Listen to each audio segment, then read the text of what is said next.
We are live. I'm going to wait for the red button on Rockfin before we start for sure. Got some fun stuff today. Special guest that you can see her symbol on screen right now. And there's that little red button. There we go. We are now live on Rockfin. Deep fake love and an all-new AI news channel with Stella here on the Propaganda Reports Drive Time News Blast. Have a special guest. Stella is here today. Stella, thanks for joining me again. Had a great time last time you were on the show, and I'm looking forward to doing it right now. How's everything going? Pretty good. Thank you again for having me. I really enjoyed the last show as well. I am quite enjoying the deep fake love with Stella investigation here. Yeah, the title. Pretty accurate, really. I didn't even notice that, but now that you say that, yeah, deep fake love with Stella. Here we go. Well, what else is there, really? Stella, I want to get excuse me. I want to get your opinion on something that I talked about yesterday on the show, but I want to see what your reaction is to it. They had that UAP UFO test, the congressional hearing. The guys were giving their testimony, which I thought was a bunch of trash personally. But there was some legislation that they have passed in the Senate that they've attached to the defense authorization bill. A piece of legislation that's being pushed by Chuck Schumer that's called the Disclosure or the UAP Disclosure Act of 2023. And if passed into law, what this does is it gives the United States government the power, using eminent domain, to take possession of not only technology of unknown origins that are recovered by private citizens. They can just take it from them. It also gives them the power to take possession of any and all biological evidence of what they call non-human intelligence. So that's theirs. They can confiscate this biological non-human intelligence. Now, they define non-human intelligence in the bill as being any sentient, intelligent, non-human life form, regardless of its nature or ultimate origin. Correct me if I'm wrong. Are they not trying to give themselves the legal authority to put any extraterrestrial that might make first contact into prison and experiment on them based on this law here? It certainly sounds like that. I actually had impressions of them knocking at my door saying, we're here for your non-human life forms. I mean, I don't have any lying around currently.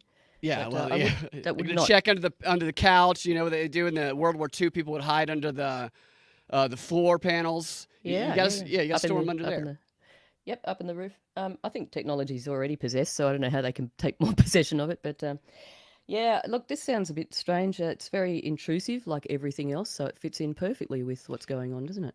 Absolutely. The way that I see it is they wrote this in a way that gives them the flexibility to apply that to anything that they feel that can help them advance weapons technology, or that they just want to confiscate. Like artificial intelligence kind of sounds like non-human intelligence to me, and I think you could probably pretty easily apply that to this definition. And they could say we need to confiscate this for the public good if some private individual develops comes up with some sort of innovative AI faster than they do. Yeah, well, I'd just like to take my hat off to them for being consistent. They're always ambiguous. Yeah, and it's always under the right. under the guise of our health and safety. And thank you for looking after us there. Absolutely. We wouldn't have a clue how to do that. But maybe they know what's coming, so it's like they're just getting in first to make sure that we're safe. I just feel like if an extraterrestrial was considering making first contact with us, they're saying the humans are ready, maybe the Americans are ready, and then they get wind of this law, they're never coming here. So there's this movie called Crisis on Infinite Earths. It's a animated movie, and the movie, a little bit of a spoiler, what they do, it's an alternative universe thing, is when Superman came to Earth, he didn't become Superman. The government took him and put him in, imprisoned him, and they studied him. That's what this law is right here. It's the Enslavement Act, the Extraterrestrial Enslavement Act of 2023. I really don't think aliens are terribly interested in coming here and being sued or enslaved. So And yeah, getting I think I'll canceled. probably let's just head for Venus, eh? Yeah, they'll show up, they'll say the wrong thing, the alien will get canceled, and they'll be called a racist. Yep, totally.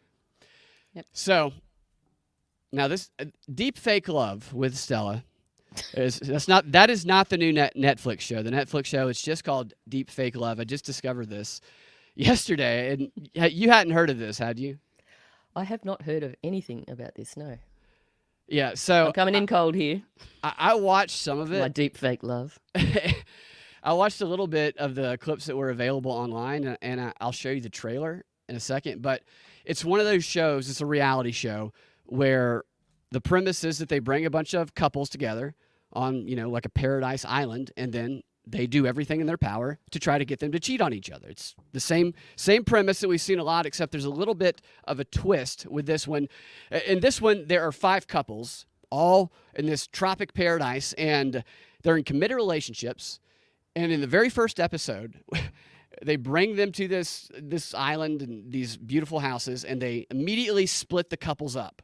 And they take them to separate houses where they surround them by nothing but attractive single people who are all trying to have sex with them.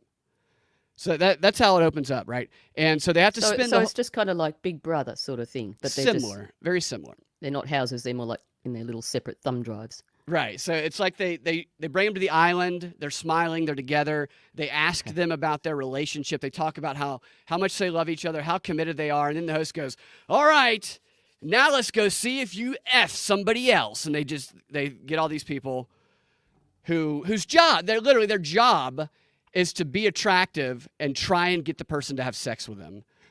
They'll probably get paid like an extra's wage for that. Am I understanding correctly? Let me just get this clear. These are all fake people. No. Is that? Oh, okay. No, right. that's not the twist. The twist. Okay. The twist all is this. Like deep fake people. Yeah. So these are real. Well, these are real. Is very ambiguous. Well, we're led to believe that the contestants are real, but what happens after they spend a full day trying to avoid all that bonus hole getting thrown at them is they are Temptation. sat. Yeah, one of them is sat in front of a big television, and the host says, "Are you prepared? We're going to show you what your significant other has been doing all day." Oh, okay. Oh, right, and then they turn the video on, and they show video of the woman in a pool making out with a big dude. Then they show her on the couch, pulling her clothes off, about to have sex with this guy, and the contestants get really pissed off in what I've seen and what I read about it too, like uncomfortably pissed off. I like watching stuff like that, but I think it actually made a lot of people uncomfortable. It's a bit peeping Tommy, right? Really. And then after the person is just, "Oh, my life is falling apart. I never thought they would cheat." The host then goes, "But maybe they didn't cheat because that might be a deep fake." Oh my gosh! What sick mind came up with this concept? Yeah, the reviews of this thing. AI. Totally, yeah. The reviews of this thing, they're saying this show is deranged, unnecessarily cruel, and psychological, technological torture. That's the way it's described. Oh, well, it should be very popular then. Totally. Yeah, it's definitely just out to create division and nasty feelings and all that sort of thing. But look, on the other side of the scale, us being in production, we know how much basically BS goes on in front of the camera. So it's quite unlikely. Do you think that they really would be actual couples, or are they just, what I would probably say loose crisis actors in every aspect? That's a good question, I think, with any of these contestants on these shows, because you've seen the shows before. You know what they try and do.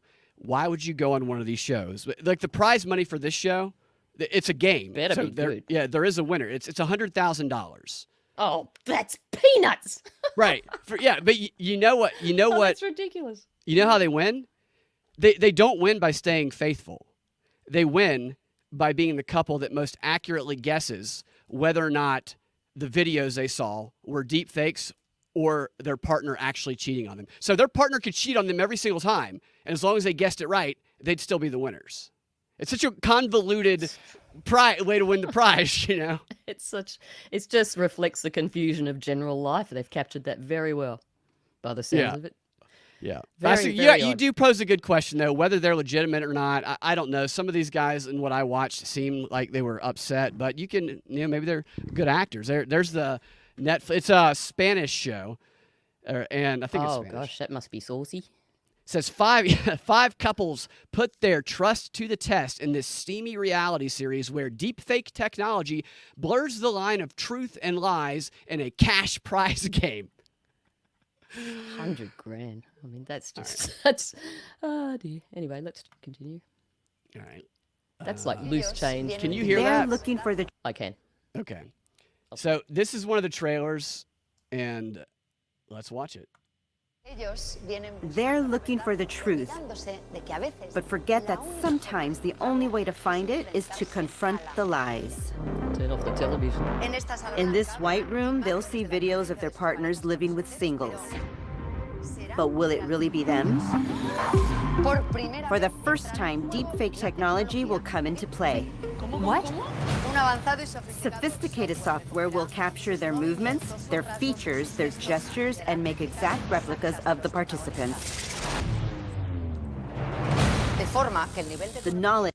Oh shit! Sorry. Sophisticated software will capture their movements, gestures, and make exact replicas of the participants. The knowledge these couples have of each other will be tested. So what they're showing on screen for those listening right now is they have a side by side of what the deep fake is, which is two people making out, versus what the other one is, which is two people being a little flirty anyway. But it's showing the difference, and from what I see, it looks very real. But for all we know, they could have actually filmed them making out, and they could just be telling us it's a deep fake. I mean, that looks way too real to be a deep fake to me. I'm not sure whether I think maybe she's real and he's the deep fake, possibly. Like, is the one on the right maybe the actual couple that I don't know. See, I'm confused as to who's with who. Yeah, it's good. But maybe it's not the obvious one that's the deep fake. Yeah. More than ever, because deepfake technology is almost unbeatable. I see. You see there you go. There's a little difference there.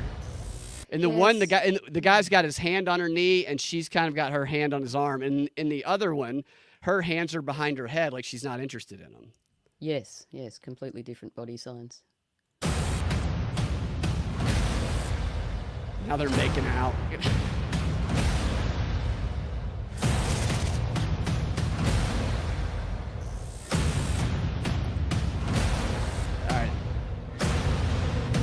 So they're showing the various examples of they're making out on one side and they're not even that close to each other on the other side. They're making out. Do they know their partners as Do they know their partners as well as they think they do? Which is kind of a weird question to ask because you just showed them, if we presume that they did not know what was going on. What they tell us about the show is that these people who came on it had no idea that any of the deepfake stuff was going to happen. So all of this blindsided them in the first episode. That's what they say.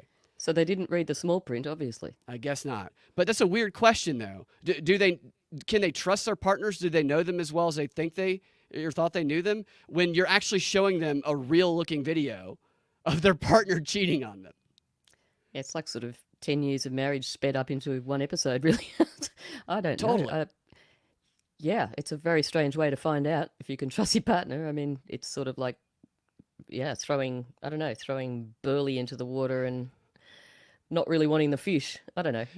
It's very odd. Right. I'm a little bit dumbfounded by it all. It's a little bit, it's dumbfounding. It can be. It is. And these people and who it's so cruel. I mean, if this is, totally I don't is think cruel. this is real by any shape of the imagination. Right. Because I mean, like for the start, it's on Netflix, so that says it all. But it's purely for amusement. But it is, yes, very, very cruel concept. And even if these people aren't actually real, it's still introducing that kind of concept into the masses, Totally, yeah. If this Can't be is a good real, thing. if somebody actually watched their fiance or something in a video that looked like that, some guy just ripping her clothes off in a swimming pool that she met 5 minutes ago. That's what happens on these islands. They're separated from their partners. They go into another house full of single people, and then within 5 minutes, they're already having sex with everyone there. Is apparently how this works. I think And there's probably enough suspicion and everything in the world without having to introduce any more. But what they're doing is shifting the suspicion from us and them to between each other and all that yeah, sort of thing, conflict, absolutely. And they're also giving people an excuse to say, well, that was a deep fake, even if it was not a deep Yeah. fake. Well, prove it. Well, I can't. Totally. Yeah. So Yeah. we're going to reach a More point. suspicion. Nobody's going to believe it. It's going to be people are either conditioned to disbelieve absolutely everything that they see on TV or Yep. to just accept that they're being lied to at least half of the time or some of the time. I think it's all of the above, to be quite honest. I mean, Yeah. as we always come back to, it is multifaceted. They don't do anything that's just a single thing because they're very efficient and very organised the way they, the whole propaganda thing works. It's all different arms of several things all swamped together. Yeah. And this Slithery little people. this kind of stuff here too, it shows how effective that deep fakes can be, even if it's not fully developed. If we presume that those are deep fakes that they're showing us, that they say they are, because people most of the time, so like if they were trying to use deep fakes, people are going to be exposed to them when their guard is let down. Like most of the time when we watch videos or look at something online, we're not going, is this a deep fake? Let me analyze it. We're just watching it. And that's why they don't have to be that effective. Yeah, I think there's already, probably for a number of years, been deep fakes, and we just haven't twigged to it because we Have didn't no really know idea. much about the technology at all. And now that we do know, I've noticed there's a lot of AI. Oh my gosh, it's a tsunami of AI videos and particularly They're everywhere. voiceovers, etc. That's just, I'm so Campaign over it. I mean, ads. we've hardly unplugged the umbilical cord from all that yet. It's like, and I'm already sick of it. They are rolling out there's like 4 or 5 campaign ads that have been AI generated, very clearly AI generated, but still. Yeah, and there was the election. What was it, South Korean election or something? South was run Korea by- president, yeah. Both presidents campaign. The person challenging the guy who was president ran a campaign using a deep fake that Yep. appealed to a younger audience, and then the other guy said, "Hey, I'm going to do that too," and it became 2 deep fakes running against each other for president. Yeah, I think these sort of shows, they're basically really just promoting the technology and numbing us to the technology. So exactly what you said, so that it does become we just don't know what's real and what's not, and it just becomes really accepted. That's why they're sort of targeting the younger people, because they are just born into technology. They're born with USB sockets as belly buttons, Right. You're right. That's what it's going to be when people are born in labs. They're going to come into computers. Can you imagine this, seeing a video like that that's not real? It's because your brain thinks it's real, and you're going to have that image in your head for the rest of your life, even if it never happened. Exactly. Even if it's not real, it's still in there like something you can't unsee. And not only that, but the chemical reactions that go through your body from all that stuff. It's not good for you. Right. So I love they call that chair that they sit them in. to They show probably them that- drain them later, get all that adrenaline, Yeah. send it off to the elites. They call it the chair of truth, is what they call it. The chair of truth. The chair of defined. truth. It's like Right. such a great inversion, isn't it? Everything is very Orwellian right now. I don't understand how people who come up with some of these names of these offices or these new positions in government don't recognize how Orwellian that they are, like that disinformation board that we had for a little while over here. I think they probably do recognize how Orwellian I think they're trying to is. make it Orwellian. Yeah, I I do. mean- I think they're trying to throw it in your face that it's Orwellian. Don't forget, these people have been brought up into this world. Like Orwellian is all they know. They don't know what it is like to think like normal, everyday people.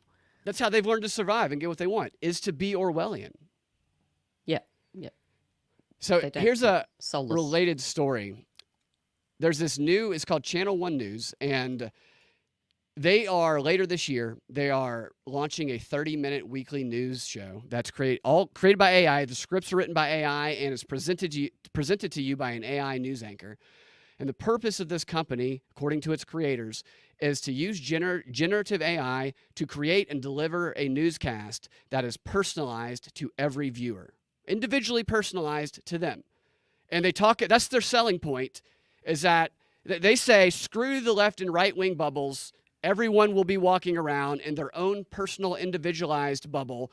We will shatter any shared understanding of reality with our new news channel. Seems to be the pitch here. It sounds very much like the metaverse, doesn't it? They keep telling us that the metaverse is something else out there somewhere in the future, and people are failing to recognize that we're kind of encompassed in it already.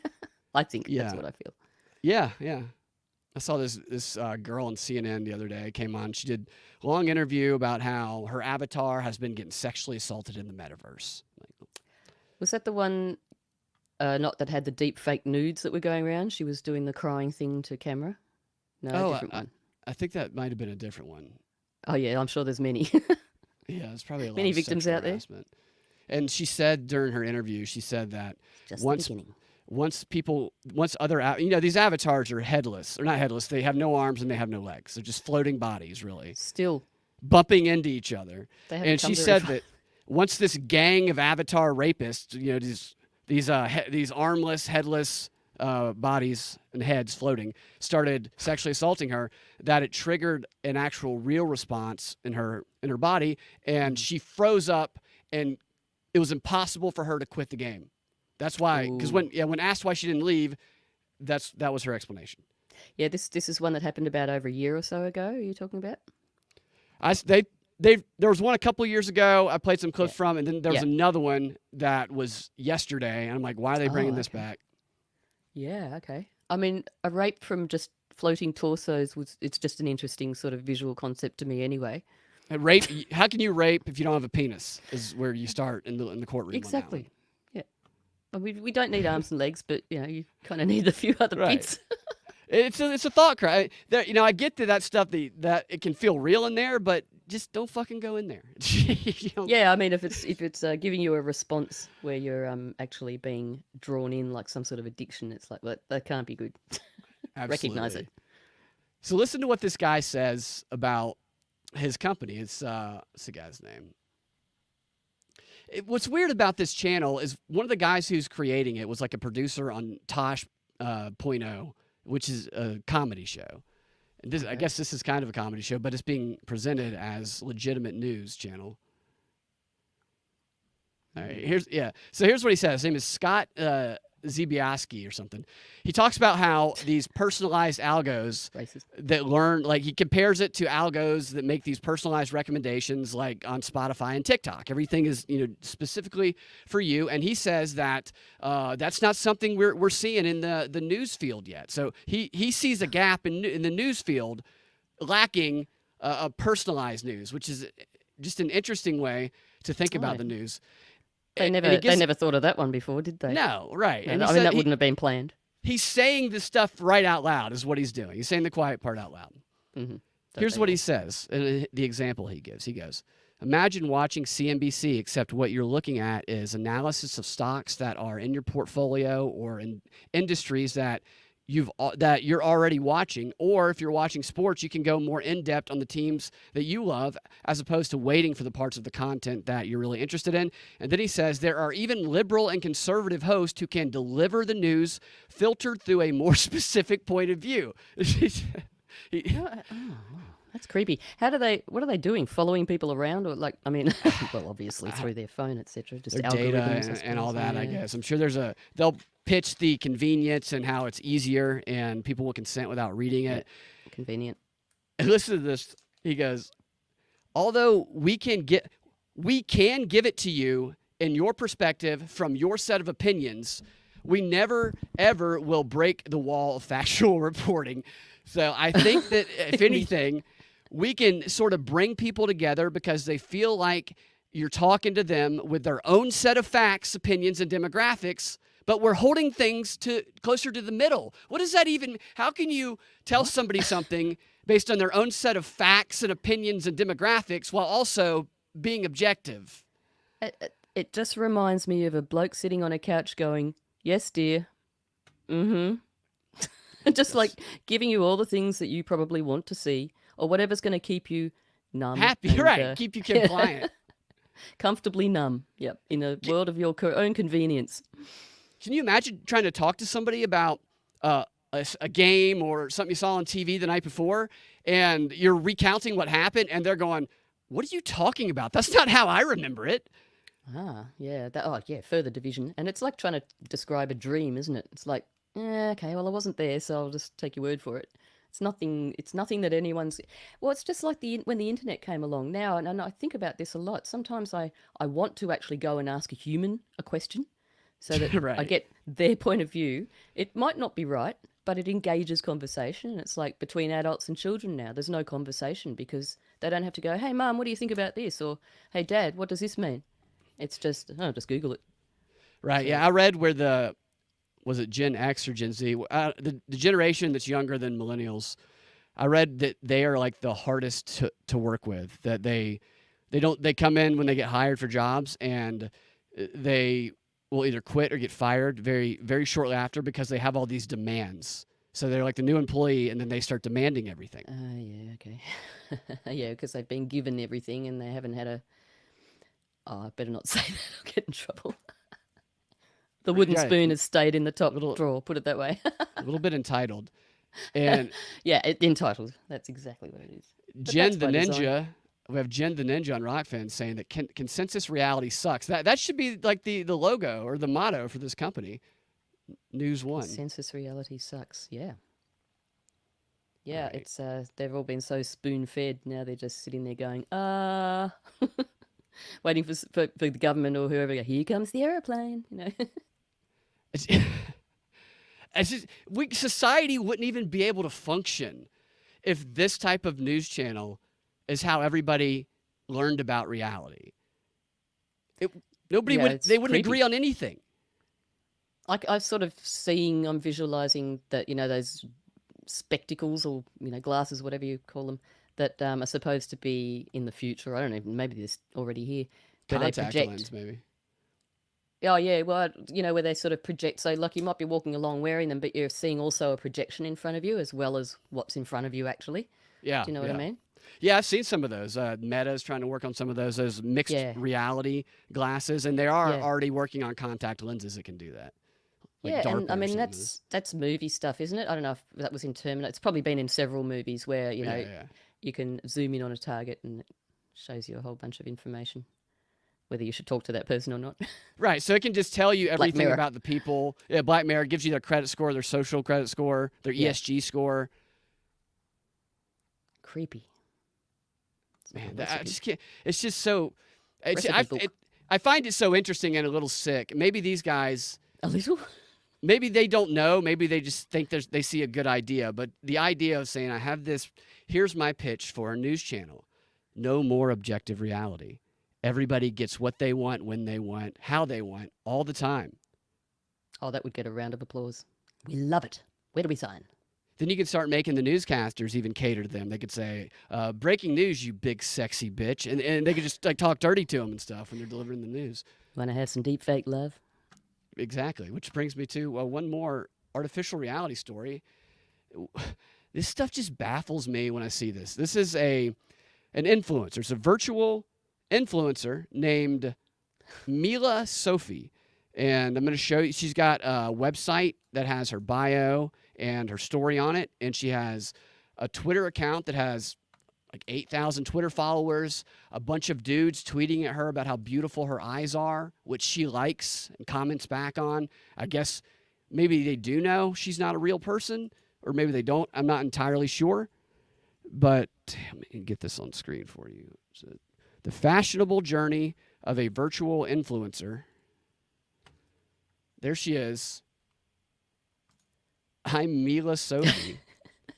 I'm a 19-year-old She's very smooth. Right. She's beautiful looking. She's perfect, some would say.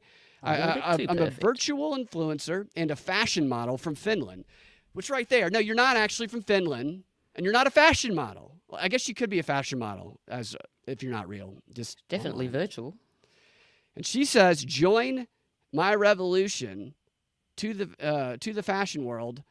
And in her About Me section, it says, welcome to my virtual realm. I'm not your ordinary influencer. I am a 19-year-old woman residing in Finland, but here is the twist.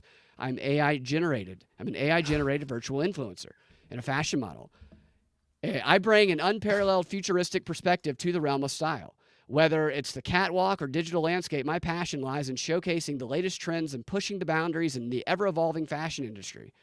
And she has an exhilarating journey she wants us to join her on to demonstrate this technology, and yet you can even email her, and she'll email you back. It's all very Barbie looking to me. It's like Right. those little dresses and things that used to put on Barbies. That's what I'm thinking her fashion modeling is. Right, except they gave Barbie a website, and they gave her an actual resume as though she were trying to get a job, because here's the education section of her resume. It says University of Life. She is a self-adaptive learning and data-driven machine. Being an AI-generated virtual influencer ain't your typical education path. Oh, that's so funny. Oh, it ain't. But let me tell you, I'm always on the grind, learning and evolving through fancy algorithms and data. I've got this massive knowledge base programmed into me, keeping me in the loop with the latest fashion trends, industry insights, and all the technological advancements. And she's all about the self-improvement game, constantly pushing herself to level up as an influencer. Oh my gosh, look at that line. I'm currently considering which brand to become a fashion ambassador and virtual influencer. So what, is that like a pitch? It sounds like she's telling us that we can try and become the one she chooses. So we have to fight for her approval. It's like an That's what it sounds OnlyFans for AI, really? Isn't it? Yeah. Yeah, it's like a sadistic OnlyFans where you have to earn your right to get the subscription. Oh, that's creepy. Ugh. It's very creepy. But it's just going to be so normal for a certain generation. They're not going to think twice about this stuff. Some people pay $1 a minute for this AI girlfriend app. Oh, that's obscene. And who's making that money? I don't know. The Elon chick Musk? And the chick and whoever else is sponsoring her. She's got this Whoever wrote YouTube the page. software? CCP. But her website, this girl, it's a real influencer, apparently. She made an AI version of herself that people could pay for, and it crashed her site within like the first day because she had all these simps who follow her who immediately paid for that subscription. She made like millions of dollars in one day, and they took her site down because she couldn't handle the load of all those guys who wanted to get some of that AI action. Oh, dear. Enough of that. Get that virtual bitch off of the screen. Jesus. Yeah, get them out of our faces. All Get them right. puppies. Send them puppies home, baby. It's crazy because you know that is gonna drive some people just into further isolation. Oh, yeah. They're never going to leave it alone. And, Look, somebody should bring out one of those armchairs that they're like a toilet, and they've got a bar fridge in the side, little massager thing at the back. No one will need to ever get up. Oh, They and don't ever obviously have to leave lots of boxes again. of tissues. right, exactly. Of course, they put their headset on and they're a stud in this reality dating this 19-year-old model. And the thing, so just like that news program will mold to cater to the people that it's presenting to, these things, they do the same thing. So, and every time a dude gets one of these, he just starts talking dirty to it within like 5 minutes.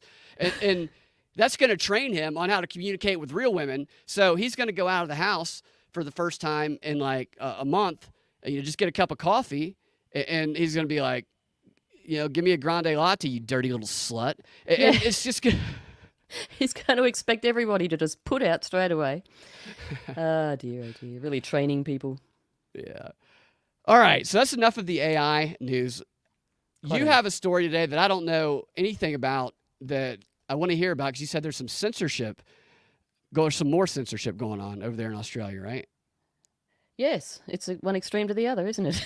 Sure is. So it's from being completely exploited where there's going to be a news program shaped for these people who are watching these AI broads. Sorry, ladies, women, or what? They're not. Anyway, moving on. Yes. So Australian E-Safety Commissioner, she's an American-sounding woman, but she's apparently an Australian citizen. I did look it up. Julie Inman Grant is been appointed as Australia's E-Safety Commissioner. Basically, it's, she says that since Musk took over Twitter, for instance, there's just far too much hate speech, and about a third of complaints are directed at Twitter. And she's basically proposing that if these platforms don't respond to letters from this so-called self-appointed commissioning office, unelected, they will be fined, and if the fines get ignored, then the courts will get involved. And then there was also the threat of international partners. So not really quite sure. International Who they partners are. are going to get involved? Who do you, I can't think who that might be. Let's just have a look here. So if we go to WE Protect, weprotect.org, you'll find Julie Inman Grant there, Office of E-Safety Commissioner. Let me read this. Julie has an extensive experience in the non-profit and government sectors and spent 2 decades working in senior public policy and safety roles in the tech industry at Microsoft, Twitter, and Adobe. She's been very well trained. Julie is also chair of the Child Dignity Alliance's technical working group. There it is. They're always hiding behind the children. She was recently designated one of Australia's most influential women by the Australian Financial Review and leading Australian in foreign affairs by the Sydney Morning Herald. That's our newspapers, our 2 main ones. In 2020, I'm from Australia, just in case anyone didn't know. In 2020, the World Economic Forum and Apolitical designated the commissioner as one of the #Agile50, the world's most influential leaders revolutionising government. That is such a World Economic Forum type of name of these groups. It's so Isn't stupid. Isn't it? I mean, look, if government are allowed to have a revolution, come on, people. Come on, get up. Right. On that same page, if you just scroll down a little bit, you'll notice the See Also section. I thought this was sort of just worth note. If you can scroll down on that page. Yeah, there. The top left photo. Impact of COVID-19 on child exploitation, sexual exploitation and abuse online. And there's a child with a mask on its face. Jesus. There's exploitation for a start. What else have we got here? Look, the hypocrisy of these people is just astounding. It's so in your face. It's never about safety. Come on, we know that. That other website that I sent you, esafety.gov.au. Yeah, that's the one. I had that one a second ago. Here it is. Yeah, this one. Look at the first photo, right? That comes up when you get there. All right. I mean, these people are all about We have Australians. equality. Yeah. Let's say. That last photo. It's one of those. I think it's an automatic changing thing. Or maybe it's not. I don't know. Yes. That I last can photo. pause it. That's You the got it, you first got one it. that comes That up one on the right here? homepage. Yeah. It's just. I mean, look at the family. Isn't that her? That woman you were just Yeah, talking I think about? it. Yeah, okay. I missed that one. Yes, I think it is. I thought it was actually a. Is it? It No, looks like I don't her. think it is. It does look like her, but I don't think it's her. I think that's just a stock photo. I'm pretty sure. Or maybe just not real at all. Maybe it's Midjourney AI. Maybe she's a deep fake. Maybe Hang we're on like a minute. Midjourney AI. Please imagine a happy Australian family that feels safe from the dangers of the internet, having a positive experience. Maybe that's what they came up with. It does look astoundingly like her, but I don't think it is, man. I think it's a stock photo of the nuclear family. The Yeah, man, it the woman, says and the girl and the boy. I just thought that was right. funny. There's no sort of. They're all white and they're very hetero. Where's their trans child? There's no. Oh, I don't know. see any clear trans child there. Where's the other coloured people? Right. And if you scroll down a little bit, it says, "Find out what we can do. Has someone made you feel threatened, intimidated, harassed, or humiliated Oh my online?" God. Well, yeah, the government. I would like to complain. What's the other one? Has someone used digital technology to menace, harass, or offend you? Ask The any government, yeah. Australian. Ask most people everywhere that were harassed for standing up for truth. Yep, we've been harassed. Where do I make out a complaint? They have groups. Yeah, I mean, all these this other stuff, during child COVID, stuff, they and- had these groups that were. One of them was Grab My Wallet. Another one was called Sleeping Giants, where what they did was they organized people together to go target people with digital mobs to try and get companies to stop sponsoring them and to try and get individuals to lose their job. And they had a list that they would send you. I signed up for the thing because I wanted to see it. They would put individual people on list, say why they're on the list, how they're going to be targeted by the mob, and what they would have to do, that person, to get off of that list, which is basically grovel. And that is digital harassment. And I bet it doesn't classify in this case. Are you talking about citizens against officials, or No, these are in like that case? what I'm talking about are progressive activists that work with the government. Oh, okay. that were Right. harassing citizens who questioned the, So the other narrative, way the around. COVID Okay. narrative. Yeah, The normal way. right. Yeah. So anyway, it's saying she actually said, back to the Twitter, pointing the finger at Twitter specifically, because we know the muskrat isn't really what he seems to be. Any Twitter employee who flies to Australia will be fined at the border. That's not like standing now, but if there's any sort of case where Twitter doesn't respond, and because there has been a few things sent to Twitter, and apparently Elon Musk just replies with a poo emoji, which is very fitting. That's what he does. He has that It's type of sense of humor. Yeah, but the government thirst for control, it's never going to be quenched. It's always in the guise of being safe, keeping children safe, particularly because, as we all know, as soon as people read a line that says we are keeping your children safe and all that sort of stuff, people just tune out and go, oh, thank goodness somebody's You doing have it. to. Somebody's got to keep it safe, and it might as well be the pedophiles who are putting them in danger. That's exactly right. Look at this question here, the fourth question, where it says, have you seen content that shows child sexual abuse, terrorism, or extreme violence online? So what, they're just asking people if they have child pornography? I guess that's what they're doing there. Well, yeah, I remember seeing a few cops beating up people. Right. So, yeah, that's extreme violence. God, that's crazy. So Why do you can't think they this answer is to like a themselves? test? You think they're going to try and do this Well, everywhere? This is just your typical sort of, well, I mean, they talk about this being like, intergovernmental and, just private and corporate. So basically, they make it all private and everything so that nobody in the government is sort of held accountable. The people can't say, hey, you can't do this, government, because that's not what we want, because all they're doing is saying, oh, these are just the people advising us, so it's always separated. And so the people really, not that any voting is anything other than an illusion, but let's pretend it's not. The people never really feel like they even get a say. They don't even know that they should be having a say about this stuff. It's just happening behind the scenes, behind the curtain. Yeah. And they kind of have propagandized that idea through what has been like a revelation of the method of how propaganda works for the past 5 or 6 years, where it is this idea that you don't even need to look at this information because it's dangerous to look at it. If you look at it, it could infect you and spread like COVID. So you need to trust us to evaluate these things for you and make the decision because we are the experts. That's it. It's the government saying, it's cool, relax, we've got your back. And then, basically it's a psycho shower scene. Yeah. Stabbing you in the back. Yeah, they're like, don't stress out, take a break, go have dinner with your AI digital girlfriend that's not real. Take some Soma. Yeah, put your headset on, take your pants down, and make a week of it. And we'll pay you for it. Right. Yeah. UBI when you come out.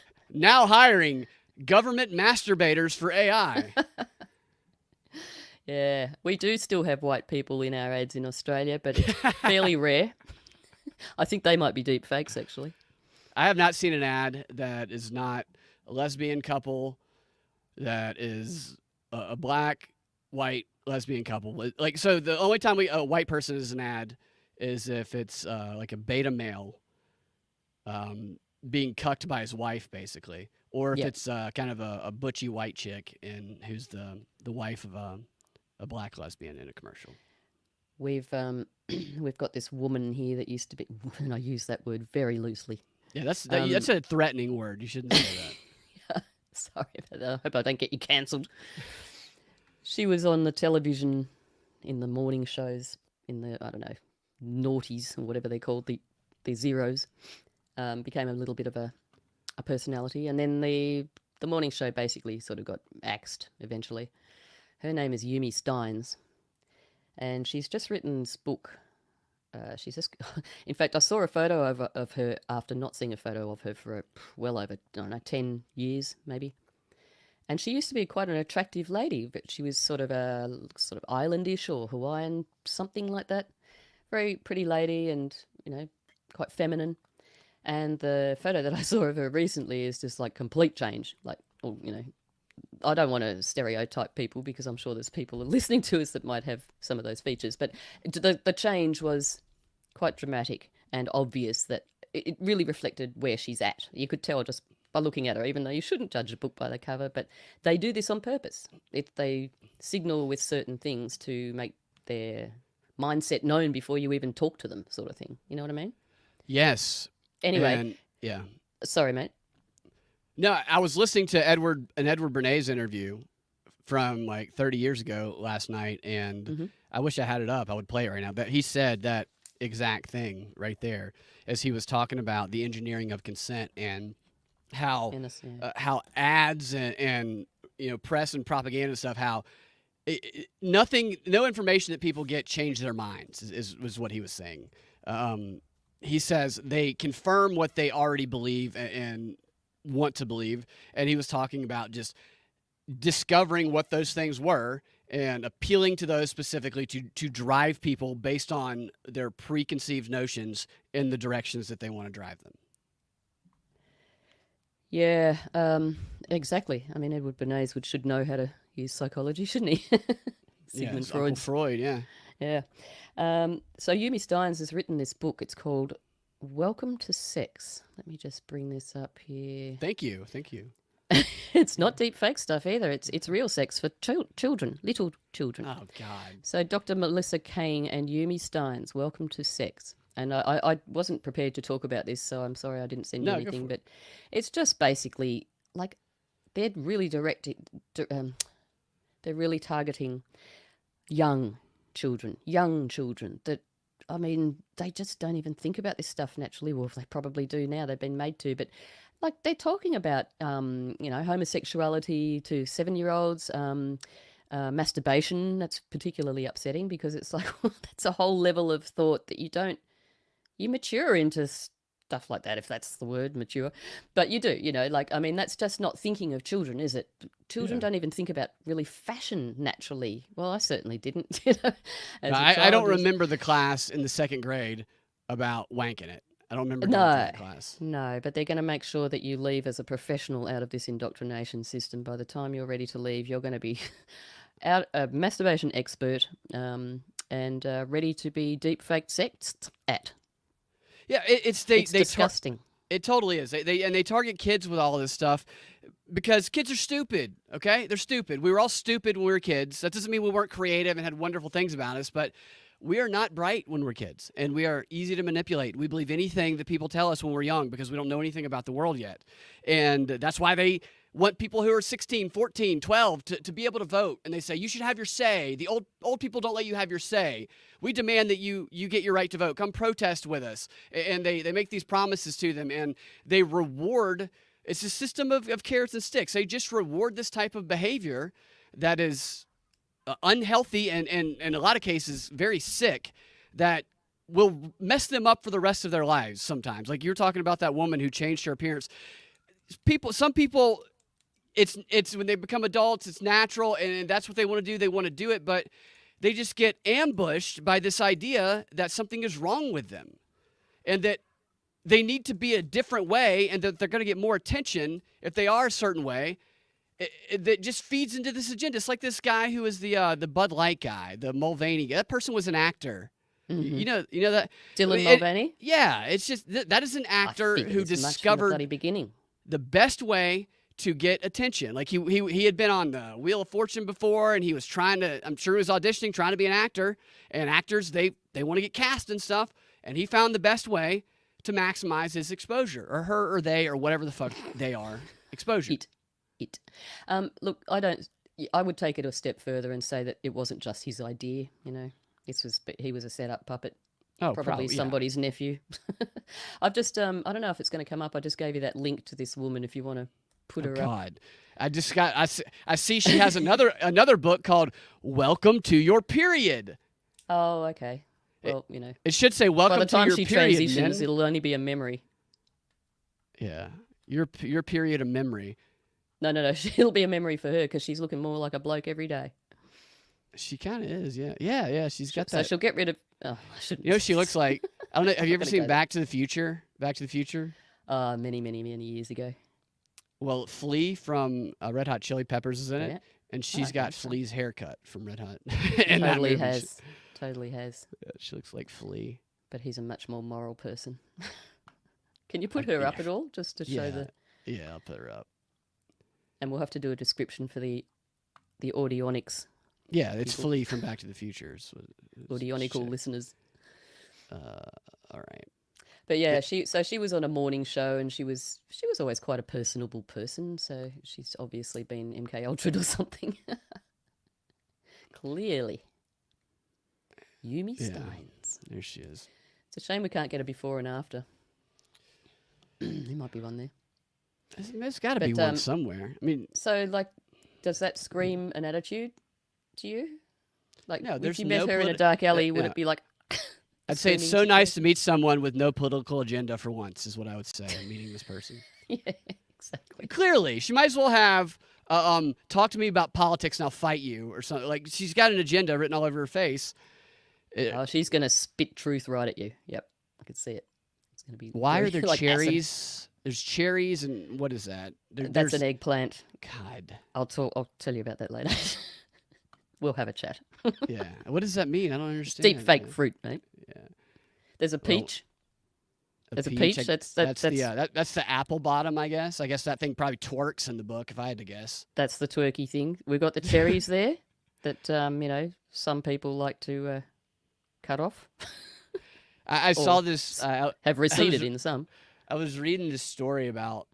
I think it was in the Sun, which always has these ridiculous articles, but it was about these guys. There's a trend of these guys who are getting the lip fillers.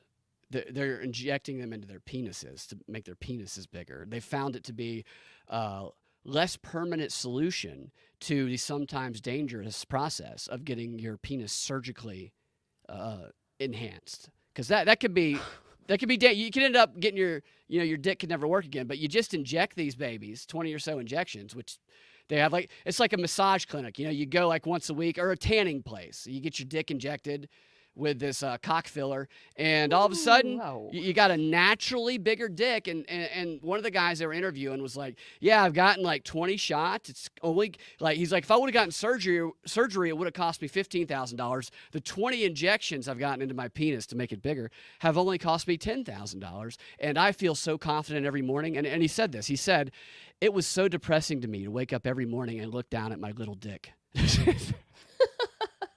Well, don't look, mate, and maybe leave it alone a little bit. It might sort of service you better. But, it's like, why is it the first thing you're obsessing about when you get up every morning? Yeah, it's a sad life, that one. But I think they should probably combine vaccines and botulism and just do it all in one fell swoop. I'm sure that they will. Possibly some silicone as well. Chuck a bit of silicone in there. Right. I mean, if you have something, if you're like, look, if you take this injection, you'll have a big swinging dick you can be proud of. You'll send dick selfies to every girl you ever meet. You won't be ashamed of it. Nobody's going to have any genitals left soon, so it'll be completely useless. Your balls are gone. Like, your balls will shrivel up, but you'll have the biggest dick. They're a thing of the past. And in the process, we're also going to give you, and then you just put all the vaccines inside the dick shot, and that'll, I think, work. I don't know what to do for women, but for guys, I guess that would be it. Just turn the women into men, and no problem. Yeah. I'm not attracted to women that aren't men yet. It's just disgusting to me when they're not men yet. It's kind of a theme, I think. Yeah. Yep. All right. It's confusing to know what's bigoted anymore. No, I don't know. I know that I am considered bigoted by some group somewhere. I just don't know lady for what men yet. I need them to explain it to me. What did I do, lady men? There's a new stand-up open mic. I was talking about this the other day with a friend of mine that I saw an ad for. It's a place that I do comedy at sometimes. So I'm not going to say the name because I don't want to. I don't want people to not go there. I want people to go there. But they're having a open mic night that is an LGBTQ only night. Not only, but an LGBTQ night where the women and the LGBTQ people, they all get 5 minutes of open mic time. And the allies, they get 3 minutes. I don't know what the men or the racists get, but if you're an ally or if you're gay, then you get some time. They're openly discriminating. That's open discrimination. Can you imagine? I haven't seen that before. Straight white men, open mic night. Straight white guys get 5 minutes. Allies, straight white guys, get 3 minutes. Everyone else, fuck you. That was not going to go over too well. No, there could be riots. Absolutely. There could be a what was that pizza place? Oh, Yeah, that's not. Yeah, talking about that's not no, not Avenatti. I don't know why Avenatti came into my mind. good. La la la. Yeah. Have you seen? Uh, Oh, that made me think of something. I forgot what it was. All right. No, I was gonna ask you if very you have you ever confusing. seen that type of comedy that people that feel like they have to push this agenda do, and that's what this is. I've known people over the years who have been they've been trans who are comedians who are very funny because they don't make everything about trans. It's not what they just do comedy, and they are just trans. They don't make every conversation they have about it. And I know people who are gay, who are whatever, very fucking hilarious people because they're just doing comedy. But now, people who are doing comedy that I've seen, everything has to be about how they are trans, their trans relationship, and how bigoted other people are. And it's so uncomfortable to watch. Yeah, it's like they're lost in their own identity. That it's like their own little cult of personality whirlpool. They're just so obsessed with how they come across or what people see them as or what they're meant to stand for. But yet, Right. if you actually question them on some fundamental things, you'll often find that they have no idea. Says, I don't know. I got to go. You're right. And there's this trans female who does comedy at a place that I go to sometimes, and very nice person. I watched this person do comedy, stand up, and I was just shaking my head. Stand up comedy is a hard thing to do, and it is Yeah, it's a fair scary enough. thing to do, and it is very up. You have your highs and you have your lows. You could go out and do a set of stand up comedy that is the most perfect, hilarious stand up comedy ever written and performed. But if you're not doing it to an audience that is receptive or that is a small audience, you will hate yourself for the next week and think that you're terrible and awful. And so I give the person credit for going out and anybody who does stand up comedy, it takes balls to do. So I give them credit. But Oh, look, if bipolar could be a profession, right, that's it's what a it would be. I yeah, think. exactly. That's what it is. It's stand up comedy. So she is doing this, and she's talking about her experience, transitioning and everything, and just nobody like really relates to it Mhm. in that crowd. And I guess Yeah, she's you'd have working to pick the material out. crowd, wouldn't you? Yeah, it had to be a very personalized, specific crowd. What usually happens with these shows is they do one show, they don't make any money, nobody shows up, and then it doesn't happen again. But what I wanted to tell this person, but that I could not tell them, is I wanted to say, look, just go up there and open with something like, "Hi, I'm so and so. I'm a because this person is like 6'3". This is a big, tall person, This and woman? strong. Yeah, this trans female comedian is. Oh, yep. And I wanted to tell her, I wanted to say, just go up there and say, I'm a trans female, obviously, and Just in case you couldn't. I scored 22 points a game and averaged 10 rebounds. I fucking dominate. Just talk about how she fucking dominates every sport that she plays. Like that. That So could work. that would, yeah. Talk about how she's the best swimmer on the team. Oh, right. I know who you're talking about. Yeah, because so there's all these stories about that. So if she goes up there and she connects that shit to that Mhm. and mocks that, then she can turn it towards the stuff she wants to talk about. But until she does that, people are just like, I feel really like I saw this one freaking trans performer go up. Guy was a burlesque show. He had perfect tits and a dick hanging out. I'm like, this is the weirdest thing I've ever seen in my life. The shock factor. I mean, we're just being numbed to shock, aren't we? I've never had It's like, such an emotional oh, whiplash in my life. I look up, I look down, I look up, I look down. I can't. I'm destroying myself by moving my head. It's awful. Look, I think people are just drowning in this trans stuff. It's like the transatlantic. Everyone's been dumped into the transatlantic. Everyone's just drowning, going, enough. They do make enough. it. They do try and force it onto the public. They want to change the culture with it. It's what they want to fucking do. Social engineering. Yep. Just everything's just too weird to think about. Take your soma. Do you think they have one room where all of them go to and they just sit and talk about this shit? These engineers, they TM. Do you mean? Yeah, the Yeah, I think it's days of the underground. world. right. It's in the core of the earth. They tell us Oh, it's really? liquid. They have an elevator that goes all the way down to the middle of the earth. Yeah, it's a great big round. I mean, that's the Death Star, but it's in the middle of the Earth. Yeah, where they have enslaved all of the intelligent octopus Yep, they run the to world. be their don't they? butlers. Volcano octopus. Yeah, look, anything's possible at this point. Absolutely. All right. I mean, the Earth could be flat, could be round, could be shaped like What a do you dick. Who think? knows? You think the Earth is flat or round? I don't really care, personally. My Earth, I walk on a flat piece of ground when I walk out of my house, so I'm happy with that. But look, the moon's round. If that's real, that could just be a that could be a prop as well. Who knows? I really don't know. I don't know either. And I don't really know. care. And I have no idea. I have no way to tell. It makes no difference to me whether it's flat, round, whatever. There's bigger things to deal with that we could probably have a little bit of control over, maybe. Right. In our If I lives. found, like if you found out that it was flat, you wouldn't suddenly drop everything and go on a pursuit to wouldn't try and care. find the edge of the Earth. Is that what you're saying? No, mate. No, I don't care either. I know the idea of exposing lies is I think lies should be That's- exposed, yeah. but That's the only thing that I care about, really. But no, I think the flat Earth thing is probably a psyop. Personally, it doesn't make a lot of sense. But Did you I mean, know- look, the yeah. whole simulation thing could be real. Who knows? Nobody knows anything. yeah, Scott Adams. You ever see anything Scott Adams does?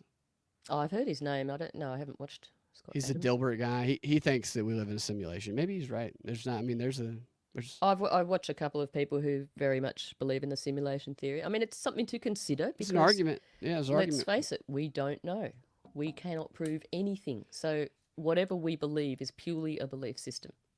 So yeah. And we're just as programmable. I mean, when I see people just repeating I get sent these scripts from these indivisible, these activists about what the talking point should be, and when I see 30 Twitter accounts saying the same thing, I'm like, well, that's just like the NPC on some of these video games that we play. Yeah. Oh, the video games. I mean, they're so programmy. Yeah, they are. They're very. You know what else to do with the video games is they have the online chat where it's just full of fucking feds in there. So they, it is. Kind of like Discord. And yeah, exactly. There's this guy I know who it's just weird to me, some of these people who claim to be progressives, because they're like, oh, I fucking hate Trump. I hate the right. I hate MAGA. I'm like, dude, you're just saying what Anderson Cooper said last night. Just stop it. Exactly. Yep. Stop it. And he hates it so much. And then we're like in an online chat. And then 5 minutes later, he starts saying the most like actual anti-Semitic, racist shit you've ever heard. I'm like, dude, you have to shut the fuck up right now. There's definitely feds in here. Yeah. You got to sort of be careful. As much as I hate saying that, it seems to be a reality. I like. I've just noticed there's some comments here I wasn't really looking at before. Sorry, guys. I didn't Dave see them Stewart. either. I'm sorry. He says, "I believe on YouTube. I believed alien life was possible until the government told me they were real." Yeah, nice one. I'm with you, mate. Dude, I agree with that. That's how I yeah. feel. So like, I I mean, they're pushing it. I totally get what I feel you, David. I think aliens exist. Like In a deep love kind of way. yeah, not not in the metaverse raping you kind of way like that one chick earlier. But I believe aliens probably do exist. I just think it seems illogical to think otherwise. Maybe there's a circumstance where they wouldn't. I don't know. If we're a simulation, maybe they only created one and there's no aliens. But I think that the good bet is on that they probably do. I think that we wouldn't recognize them if they were right in front of us because we think we have an idea of what they'd look like, but they I think could they are be right here. in front of us. It could be right now. Look but at Klaus Schwab for it. right.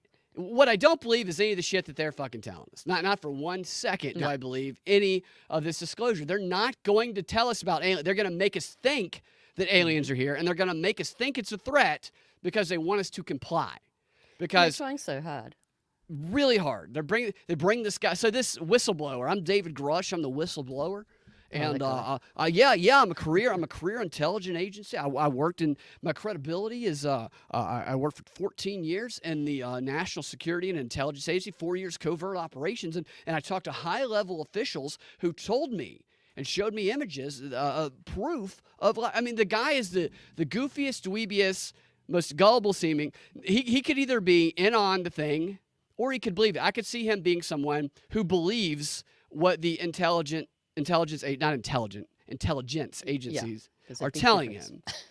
Right. So he's like the guy that the dumbass who they're using to stovepipe people with, or he's in on it. I don't know, but I don't believe him.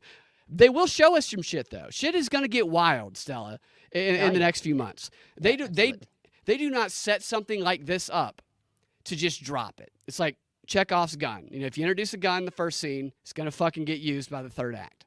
And they ain't dropping this shit, so they're doing it for a reason, and they have to escalate it. Because you know what he said yesterday? The one thing that I found the most interesting was that he repeated once again what I told you last time we did a show about ontological shock. As he said, his goal was to basically, I'm paraphrasing, was to trigger ontological shock in society. Right. Yeah, and make that's people the whole change. CIA thing all along, isn't it? I mean, in what was it, 1996, where Cohen, I think he was the director of the CIA back then, he said it in plain black and white, and it was said in a meeting, so it wasn't. I don't think it was like said to the public, but yeah, he said like paraphrasing, our goal will be complete when the American, but I think replace that with global public don't know what to believe anymore. That they don't know what's real and what's not. I mean, they're almost complete. They've done a damn good, very fine job at this. Bravo. Yes. Yeah. Yeah. Look, David also says they don't tell us anything unless it's beneficial to their goals. Of course, they Absolutely. don't. That's that's the only time they tell the truth. How quickly has it turned around? You know, in one point it was not that long ago. Oh, you bloody conspiracy theorists! There's no aliens. Area 51, nah. And now it's real. So that's what was really pissing me off about this, is because Chuck Schumer, who Amy Schumer's her uncle, he was the one leading the way. He's the one that has been propagating that bill that I read from early on in the show that allows them to just kidnap aliens and test on them. And he's presenting it as the American people need transparency and they need to know the truth finally. I'm like, okay, Hunter Biden laptop, anybody? This motherfucker, and they all said the Hunter Biden laptop was fake, and now he's saying he wants transparency. Go fuck yourself, dude. It's just, but yet people, because it's the subject of aliens, and this is one reason why they continue to push this, and they talk about this, is how Americans can unify behind this subject. Is the left and right both are fascinated and intrigued by this subject of UAPs and aliens, which they can then, once they have people's minds captured, fucking propagate some stuff underneath that a little more subtly while they're just mesmerized by all the bullshit. Look, it wouldn't surprise me if we reach a point where they'll be saying to the public, all right, line up. Who wants to get abducted by aliens? And people who wants a pro? Me. Yeah. Here, have a joint and a stripper. Is that enough? You know? Step back, sir. The they-thems come first. Step back, sir. That's it. Oh, dear. It's a very strange world, isn't it? I think Speaking of joints and strippers, did you know that Hunter Biden, this is an older story, but I didn't realize it until the other day. This is all on his laptop, the Russian disinformation. Apparently one of his escapades to the strip clubs so what he would do is he'd just go spend all this money on strip clubs and on prostitutes, and he would fly them he would order them like he was ordering dinner for Grubhub, delivery, prostitute on delivery, on demand. It was so he's committing human trafficking is what he was doing. Basically. No, he was. He actually was. And I thought that this was why his thing fell through, but nobody really talked about it. But there was a letter sent to the DOJ about all of the evidence of his human trafficking that came out during this hearing. But he apparently one night at one of these strip clubs, he demanded that they leave at the strip club they were at, and they go find him a brand new dildo. Oh, not a used one? No, he didn't want a used dildo. Didn't want a pre-loved one? Because when they came back and put it in his ass, which is what happened according to the information on there, he wanted to make sure it was sanitary. Fair enough. Safe and effective. Right. It's just... It's obviously, it is very odd. It's very odd that the president's son demanded a clean dildo to get shoved up his ass. I mean, it would still be odd if he demanded a dirty dildo. I would still think it's equally as odd. And shoved it up his nose or something. Yeah. Right. He's like, Very no, odd. I'll keep the dirty dildo. I want that one in my mouth. I want the clean one. I want it on the backside. Oh, I don't know how these. Yes, well, yes, I do. I was going to say I don't know how these people still get away with it, but it's because they're meant It's to. so blatant too. It just feels like I think they're trying to get rid of Biden. I've been saying this since Biden was elected. I said they're ignoring Hunter Biden and all the stuff he does. It's so obvious and out there. But when they want to get rid of him, when they don't want him to run or they want to bring in Kamala, they will start focusing on Hunter Biden shit. It's just yeah. He's definitely on the way out. I don't think they put alkaline batteries in last time. They definitely used the dry cells on him. I don't even know how. I mean, we have a president who is he's just like he's mentally. I don't even know how to describe it. He's not even there. He just goes up and says stuff. He smells people's hair and he says shit that makes no sense. And his son shoves dildos in his backside. It's a weird presidency. Leader of the free world. He's free to sniff. Yeah, it's the leader of the free world. He's the guy negotiating the NATO contract and helping Ukraine fight for democracy. Thank you. Hold on, I left some of these weapons packages on the dildo in my son's ass. If you'd like to have that, Zelensky. I'm just going to think of that every time I see someone shake his hand. Oh, so what he would do, is Hunter, so he had all these shell organizations to hide the money they were laundering and the payments they were getting, is he would write off all of his payments to prostitutes as tax deductions. And the dildos too? Probably, I'm sure, yeah. I'm sure. Obviously, yeah, of course. Fringe benefits. Yeah. It's just, pays to be in politics, doesn't it? That's just, yeah. How much, like, part of me almost feels sorry for him, but I don't because he's such an ass. He's such an asshole. He's such an elitist asshole. But, he had to grow up just watching his sister get to shower with his dad as a teenager when he's the one who wanted to be in there. He is such an asshole. It would take many dildos. Yeah. Smell my head, Dad. And that's what's broke him. Caused a drug addiction. Got anything else? I do.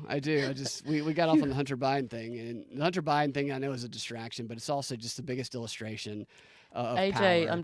AJ Santiago says ADB was the most titillating propagandist of the 20th century. Edward Bernays. So what he is referencing. Does he mean Edward Bernays? Edward Bernays, yes. Yeah. Edward Bernays. So there's some clips that I've played on the show where Bernays is like 90 years old at the time, and he's talking about the Flames of Freedom propaganda campaign, and he keeps saying the word titillate. He's an old, decrepit, disgusting person, and he says titillating over and over again, and it makes you want to throw up everywhere and shove a dildo up Hunter Biden's ass watching. It's awful. We need some Hunter Biden dolls, so we can all just, every time we're so revolted, we just stick a dildo in. Oh, look. What is it? The dildo was a tax-deductible asset. Yes, it was, David. Absolutely. Yeah. Oh, yeah. David Stewart, a couple Davids. David Stewart says the DNC will get what they want, Biden out and Newsom in, without doing the dirty work themselves. Newsom seems like he could be somebody who is a viable candidate. I just wonder how they're gonna have to make Kamala so unlikable to overcome the racist narrative. I mean, she is very unlikable. Does anybody actually like her over there? I mean, I don't know if anyone has even heard of her or in these circles in my area. The woman has never given a speech where it doesn't look like she's had 2 bottles of red wine and an Ambien every single time. Yeah, and just come out of the coven. Absolutely. All right, Stella, do you have a few more minutes, or I've kept you a long time again? No, or do you need I've to... always got time for you, mate. Well, I want to do one more thing for you.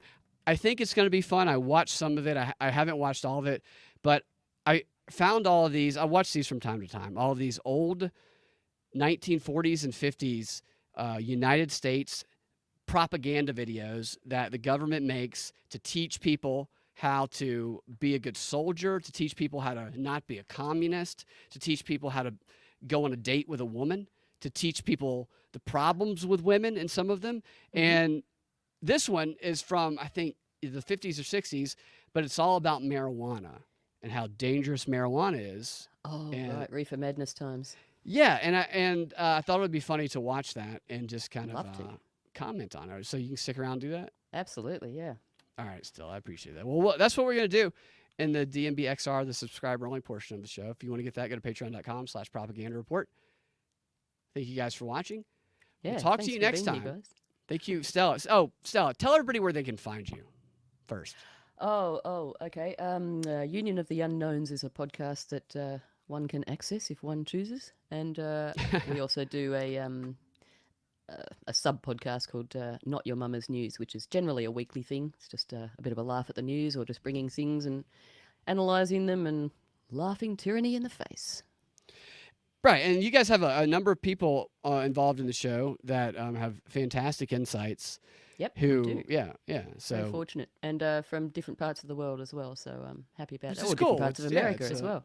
yeah, it's a global world order of individualism. The Unknown Order. Yep. Yes. So check it out for sure. All right, Stella, I appreciate it. It's always fun to have you on the show, and you for having me. you know I adore you, and I adore all of you guys who stuck around for the show too. So I'm a we'll fangirl. we'll talk to you next time. Have a fantastic rest of your day. All right, we are. I'm just gonna run off and grab a book. I'll be back. Go in 10 grab a seconds. book real quick.